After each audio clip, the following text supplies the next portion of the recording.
ఎక్కడైనా ఎప్పుడైనా భూదందాలు, కబ్జాలు మరియు కుంభకోణాలు లక్షల కోట్లలో, వేలలో జరిగితే వాటిని ప్రముఖంగా ప్రచురించినటువంటి పత్రికలు ప్రభుత్వంలో ఉన్నటువంటి అధికారంలో ఏ పార్టీ ఉన్నప్పటికీ కూడా వాటిపై విచారణకు ఆదేశించి చేతులు దులుపుకుంటే ప్రజలు మర్చిపోతారు. ఆ కుంభకోణాలలో ఉన్నోళ్ళందరూ కూడా వాళ్ళు కలుపుకున్న తర్వాత వాళ్ళకు అనుకూలమైనటువంటి తీర్పులే చెప్తారు. కాబట్టి ఇక్కడ నిన్న ఐడిపిఎల్ భూములను కబ్జాకు గురవుతుందని ఆంధ్రజ్యోతి ప్రముఖంగా ప్రచురించినటువంటి ఆ సెన్సేషనల్ వార్త మీద అక్కడనే సర్వే చేయాలని నేను అడుగుతున్న, అక్రమాలకు పాల్పడింది ఎవరో ప్రజలకు తెలియాలి అంటూ మాధవరం కృష్ణారావు ఈయన చెప్పినటువంటి వివరణ కూడా ఇదే పత్రికలో ఇక్కడ ప్రచురించారు. ఆంధ్రజ్యోతి వారు కాస్త ప్రజాస్వామ్యబద్ధంగా ఇక్కడ మాత్రం వివరించినట్టుగా కనబడుతుంది. అట్లాగే నిన్న ప్రచురించినటువంటి వార్త మీద రాష్ట్ర ముఖ్యమంత్రి కార్యాలయంలో ఉన్నటువంటి సీఎంఓలో ఉంటాడు ఇతను, ముఖ్య కార్యదర్శి శేషాద్రి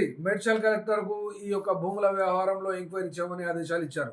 అయితే ఇక్కడ ఈ యొక్క భూములకు సంబంధించి రిజిస్ట్రేషన్ ఆఫీసులో ఉండవలసినటువంటి సెక్షన్ 22A ఆ యొక్క ఐడిపిఎల్ భూములన్నిటిని కూడా అందులో చేర్చాలని చెప్పి రిజిస్ట్రేషన్ శాఖను కూడా ప్రభుత్వం ఆదేశించిన తర్వాత దీంట్లో దొంగలెవరు, దోషులెవరు, ఆక్రమణలు చేసుకున్న వాళ్ళు ఎవరు అనే విషయం అయితే తేలుతుంది. కానీ ఇక్కడ మాధవరం కృష్ణారావు చెప్పినటువంటి పరిశ్రమల భూముల అన్యాక్రాంతంలో తన ప్రమేయం లేదని భూములు ఆక్రమించుకొని పెద్ద పెద్ద అపార్ట్మెంట్స్ కట్టుతున్న వారిపై చర్యలు తీసుకోవాలని తానే డిమాండ్ ప్రభుత్వానికి చేశానని తాను చెప్పినట్టుగా ఇదే పత్రికలో ప్రకటించారు.